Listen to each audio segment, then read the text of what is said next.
What's up everyone, Maximilian here, and welcome back to the channel and some more Injustice coverage. So what I wanted to talk about from the previous video, especially since we released that Batman video and I was talking about Injustice before the demo was released, was to get some final impressions on the game once I've actually had some extended playtime with it. And I finally have had that, so I didn't want to make, like, you know, this informational video about Injustice if I'd only played like training mode technically with some of the characters and only did combos. You only learn so much about a fighting game while doing that. Once you actually figure things out is when you play people for a few hours and you feel how the flow goes of a game, how things are meant to be treated, how the air game is, how the ground game is, and how people react at certain distances to your character. And now that I have a little bit of information on knowledge on it, let's go over some tips for Injustice and essentially how you should play Injustice if you're like a Street Fighter fan or a Capcom guy like myself, or if you're just looking for some impressions. So let's just start off right at the bat. One of the crazier things I didn't like about Injustice is that in all the gameplay videos that were released beforehand, if you watched like these CPU battles, they were really boring. The game is way more exciting when real people are playing, like, straight up. Let's talk about the fighting system though. Blocking is one of the most significant changes to this game for all you guys that might be huge MK fans and played MK like crazy. Blocking is done via the old Capcom and Tekken way now. It is now hold back to block. This is pretty jarring because the guys I was playing with are pretty big Mortal Kombat guys, and for them it was a little difficult to get used to holding, you know, high block and then low blocks for high attacks and low attacks. However, some things have also translated over from the Street Fighter side of things. You might also notice that backdashes also have a little bit of invincibility to them. So this is a very similar trait to other games like Guilty Gear and Street Fighter 4. You might also realize that the throw system has dramatically changed, and throws are now activated by pressing, I think it's the, well, on the Xbox controller, it's X and A, and I believe that might end up being jab and fierce, but I'm actually not too sure because they don't let you change the controls in the demo yet. But essentially, a throw is with your two attacks that are closest to each other on the controller. What's interesting is that one of the crazier things about this game is the ability of air juggling and how powerful air attacks are.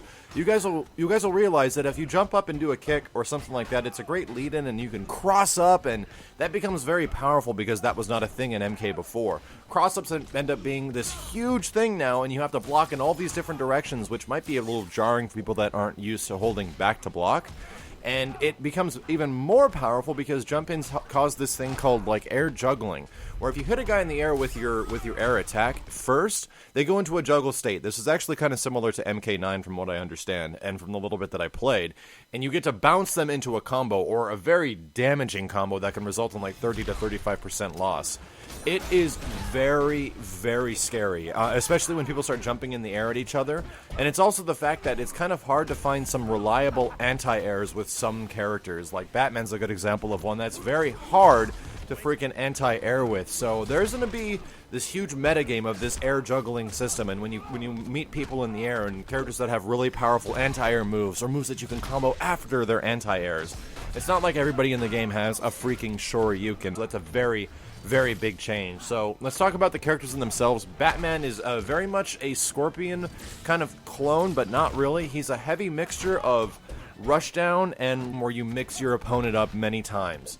He's got a little bit of keep away stuff, but at the same time, I don't know if Batman's going to end up being the default character everyone's going to be using. He seems like he's actually a little bit more difficult to use than some of the other characters in the demo, which is Wonder Woman and Lex Luthor. Wonder Woman, for example, has an extremely powerful mobility game. Her combos are ridiculously damaging and easier to pull off than Batman's, in my opinion. And she's got some moves that really control the mid-screen distance. However, she loses pretty hard at full screen. Even in situations where Batman and his limited, like, ranged abilities, we're actually keeping Wonder Woman at bay. But she's got really good aerial mobility with, like, flying and dashing in the air and stuff like that. For any of you guys that were wondering how good Batman's little flight into dive kick is, it's not that good, and it's extremely situational. Lex Luthor, on the other hand, is a completely different mixed bag. He's not a grappler, he's not an extremely big heavy hitter, he's a keep away character. He's got landmines that go off as soon as you get next to him. He's got this unblockable laser that comes from the sky and hits you. He's also got this move that completely pushes you back to the opposite side of the screen, so you get where the developers are going with this character. They want you to keep everybody at a full screen distance and just hammer them with pressure all the time. That's Lex Luthor, and for a character like Batman who doesn't have many options for getting in as far as his mobility, oh my god, I was losing many times trying to figure out what I'm supposed to do to get in, and you gotta be really patient. One thing you can do is backdash those laser blasts and use a little bit of your invincibility. That did work for me a couple of times. So this is also getting into the next thing about special character abilities and the traits. Like, for example, you have this trait button in the game, and in this game it's B, or B on the Xbox controller and circle on the PlayStation controller. And this activates a unique special ability throughout all your characters. Batman gets these little mechanical bats that go away if you get hit and surround them. They also can have like one special move to them, and you can launch them at your opponent willy-nilly, which is very easy to get in sometimes.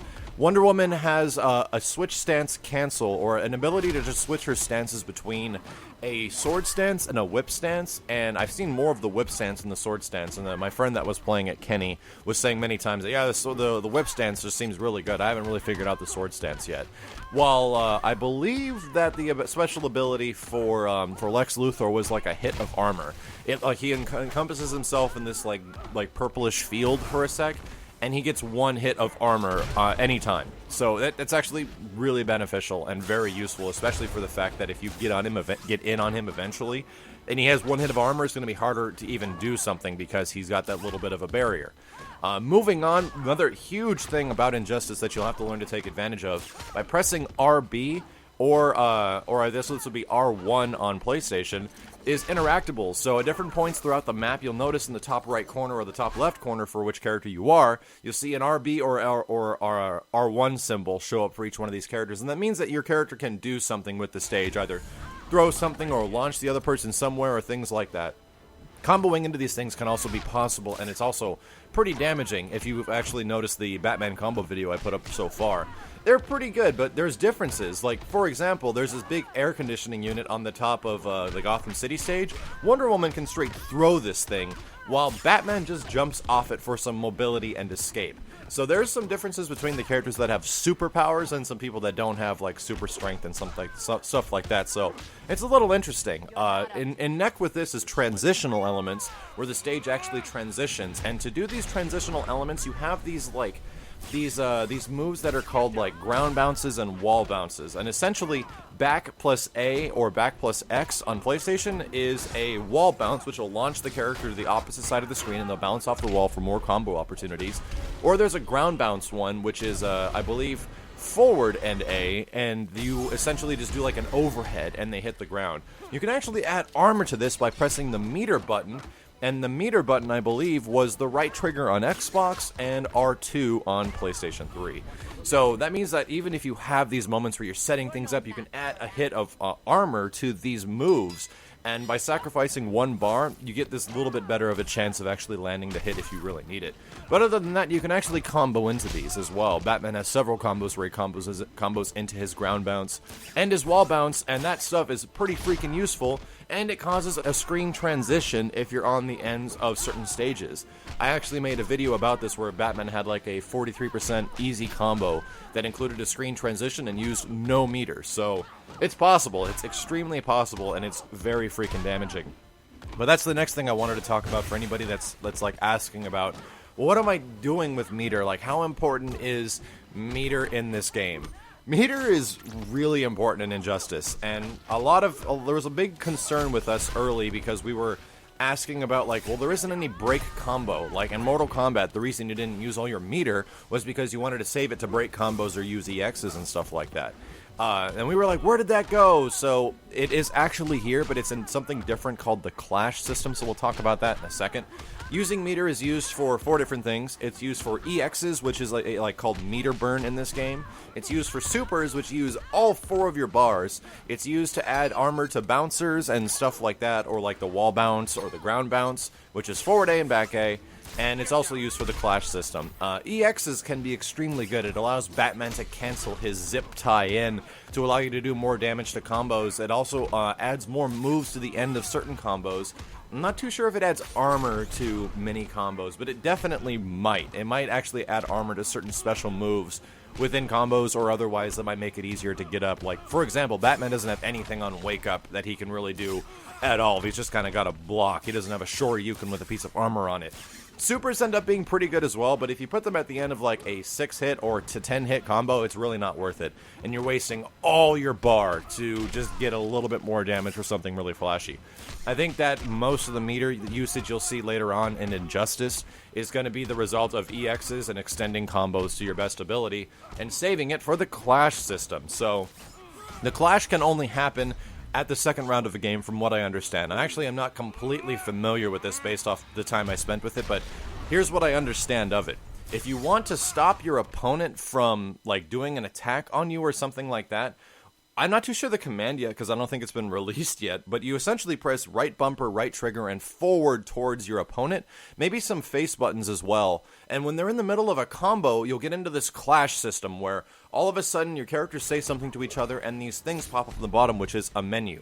A menu of how much meter you want to use and wager against the other person.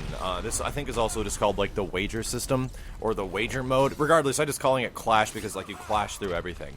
At this point, you can choose how much meter you want to wager against the other player, and if the other player has the meter and they meet each other, they tie, but if one person sacrifices more meter to get out of the clash, they usually get some kind of a bonus, and they get the ability to stop your combo. So this can be pretty powerful. However, I believe you can only use it once, and it does take 2 bars to use. You can't clash all the time, and it's one of those things that's very specific, like Mortal Kombat, for example, that's going to cost you a lot of meter to use, but extremely beneficial in the long run, which is why I think the clash system is going to take huge precedence in this game later on when you're like about to die and you throw out a clash and you wager all your meter. The issue is, if you spend all your meter on your clash and, like, you know, trying to, like, win the wager battle against this other guy, then you're not going to have anything left in the end. You're just going to be normal dude with no meter anymore, and you can only do as much damage as a regular combo would do.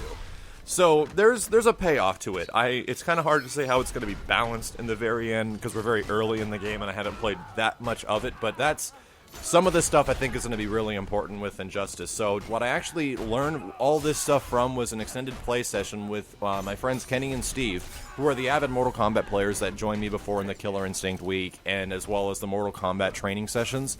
And we went at it, dude, for like a couple of hours. The game felt very weird at first. We were very uncomfortable with it, but after time, it became a lot of fun, and we really started to enjoy it. So stay tuned, guys. Those videos will be going up very soon of us just going at it in Injustice with live commentary. And I'll also be making several more combo videos. I'll be making videos that will include character tutorials down the line, and my first official fighting game review on this channel. I've never done a review on a fighting game before, only other games, and just the online components of fighting games. We're going to actually look at the entire package of Injustice and an in-depth and thorough review when the final game does release. I appreciate a subscription if you're not already subscribed, or a thumbs up if you enjoyed the video. My name is Max, and I'll see you next time.